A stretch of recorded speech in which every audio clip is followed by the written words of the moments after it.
Steve?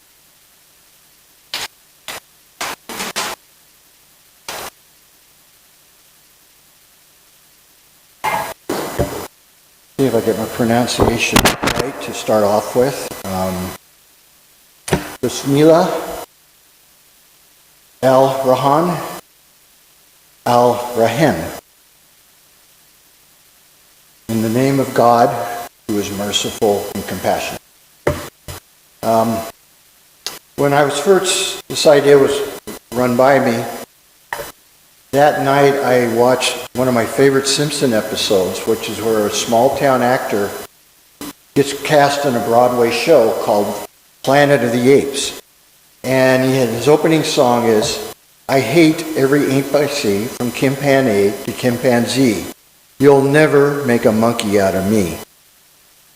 Bad news. If you look at the family tree, we're very much related to the apes. I would say monkeys, but my son would be here to correct me. So,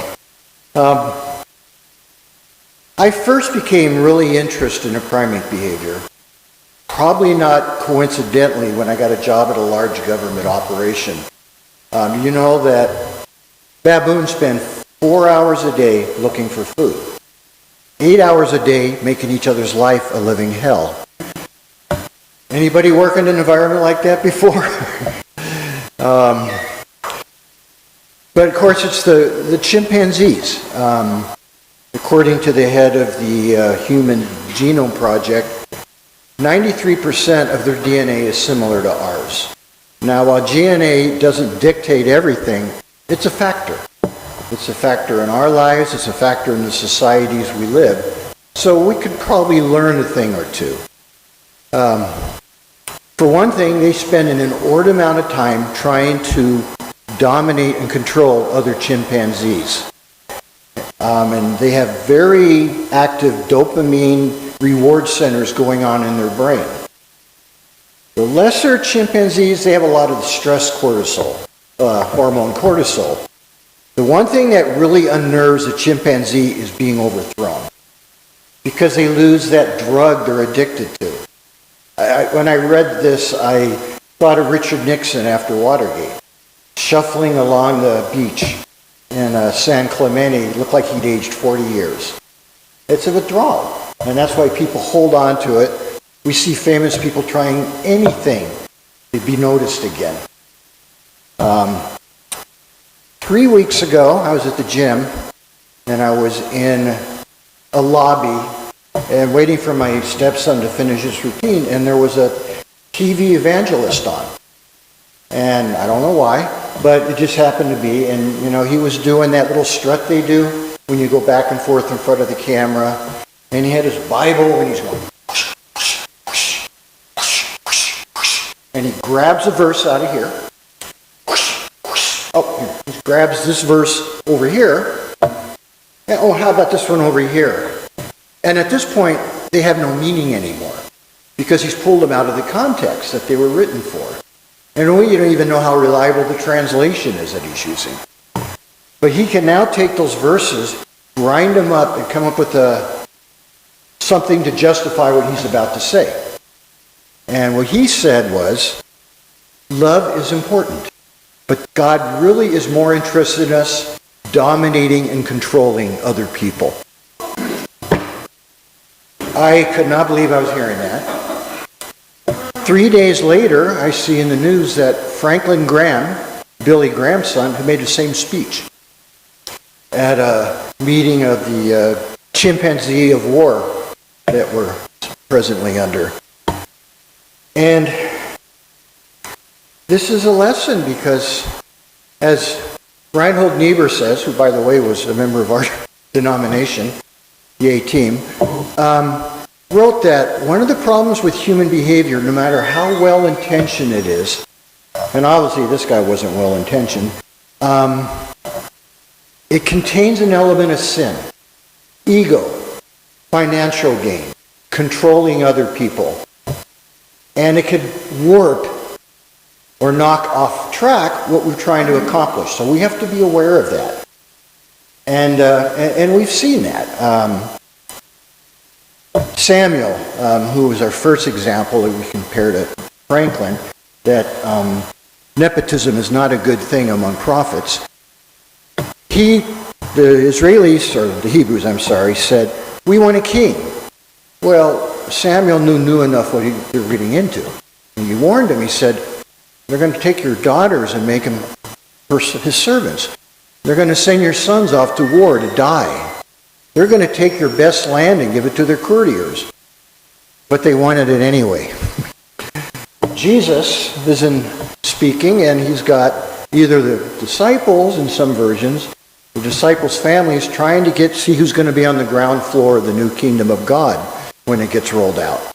And like he says, you missed the point. One of my favorite writers on Antique, the final years of that, points out that, his name's Peter Brown, in a book called Eye of the Needle, points out that Christianity had a real attraction after a while in Rome because people were impressed at the fortitude with which they handled persecution. They were impressed with the morality and integrity of the people they saw. And it was a place to hide from the ruthless structure of Roman society.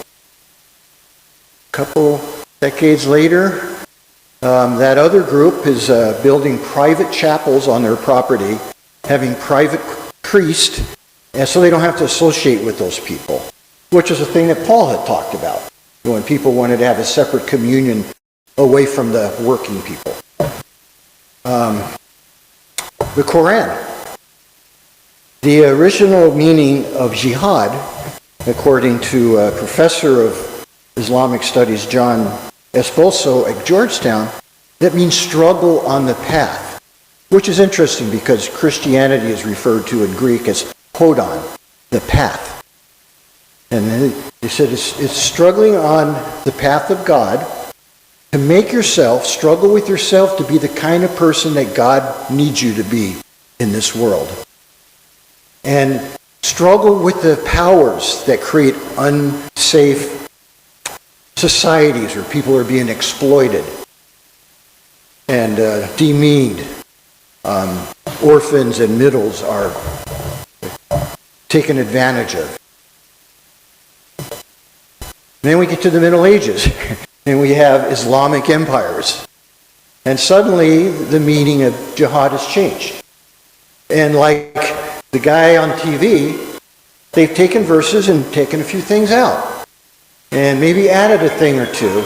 And at this point, the priests or the clerics are all in the emperor's pay. He lives in their palace. So they're going to give sanction to the change in jihad that now means control and dominate other people. And of course, as he points out, in our lifetime, Al-Qaeda and ISIS. So the question is, what do we do? That's a lot to face. I would think I would like a monastery. There's a really nice one up in Valyermo. I used to know the head monk up there. But St. Augustine said, no, you can't do that. He tried. We have to be in the world. The values and the gifts that we develop for the children of God need to be part of the conversation, even though it's going to get our hands dirty, even though we might find ourselves compromising in ways that we really didn't want to, and we don't get to hide. There's a rabbi who I was going to try to get the pronunciation on. He's from Lithuania. He wrote a book called The Lonely Man of Faith. And in it he says there are two Adams, and he was part of a great Jewish learning in Lithuania that unfortunately vanished in the Shoah when World War II came. But he said there's two Adams. There's the Adam with gifts in this world that we're to develop. God gave us those gifts.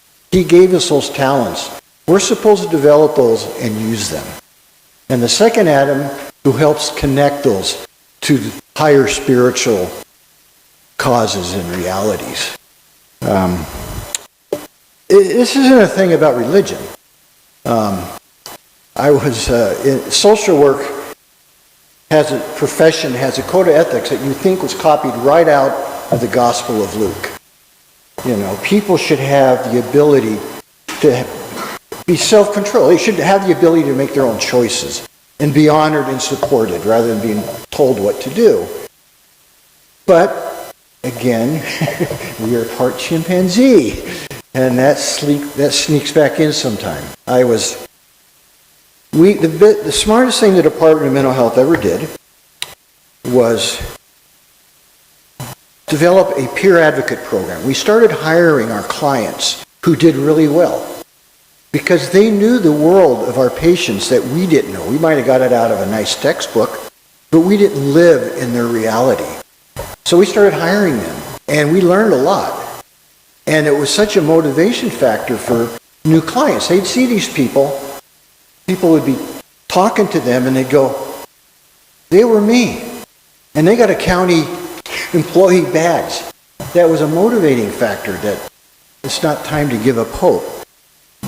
But still, like Rahel Lieber says, you got to watch yourself, because when we hired these people, I happened to be the president of the LA County supervising clinicians, and these people came up to me and said, they're going to be working in our building?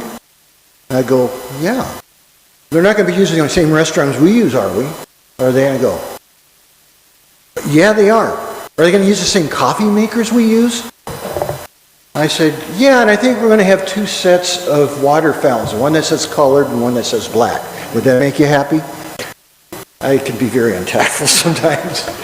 So it's there. We have to watch it. It's not a curse. It's something we have to deal with. And it's hard because we're mortal. We don't see everything. We get ill. We get tired. We get scared. Chimpanzees do too. And so the rabbi that mentioned the gifts, my late wife, who I'm so sad you guys didn't have a chance to meet, she had the gift of listening. And, you know, it sounds nice until I saw her in action, and she took it to a whole nother level. When she listened to someone, the way she was positioned, not in a showy way, she was focused completely on them. She heard them. She felt them. She said very little. She didn't hand out advice. My son and daughter, who are grown up, preferred to talk to her because I was given to those moments where I thought, well, I'm the dad. I should say something powerful and important now. It wasn't. And when she passed away, I got letters and cards and emails from her former students. She was a counselor at Thousand Oaks High School. She had the biggest caseloads, the most difficult cases, and she put in hours that she never got paid for. And she did not go for to be recognized, because that wasn't what she was doing. And these people told me how the way she listened to them, the way she felt them and understood them, made them realize that they had some values and gifts of their own. And they started making different decisions. And they started hanging out with other people. And to this day, the joy for me is that I'm connected now to them on Facebook. And I get to see how their lives are unfolding because someone really listened to them instead of trying to control and dominate them. So that's part of what we're about. I mean, as a community, we need each other badly in the world that we live in, because we're running upstream into the wind of a lot of powerful currents that will make us feel like, why are we even doing this? I mean, so people talk about the miracles in the Bible and think, it's a miracle we're here. It's a miracle that people stand up, you know. I had left the church many years ago because of the meanness and the chimpanzee behavior, and I was working with a group of clergy in East LA trying to get our clients connected to community support. And I go, these guys actually live what their faith is. I didn't know these people even existed. And I started reconsidering, and then a class in molecular biology convinced me that there's more to it. This isn't random. There's something going on, and I need to be a part of it. And that's how I ended up here with you guys. We have gifts that are needed. Our time is not wasted. As Reinhold Niebuhr says, we don't know how it's all going to turn out. It's not going to turn out on our schedule in the way we like. But we just have to have the faith that that's where we're going. So I appreciate all of you very much, because when I was at the clinic, I knew myself well enough that I told my supervisors, don't let me get off track, because I know I can. I've done it. Let me know. Pull me aside. And they did. And it took me about 3 weeks to become grateful about that. But I was kind of, you guys know how that rolls, so good luck. But thank you anyway for giving me a chance to share that. And Shalom Aleichem.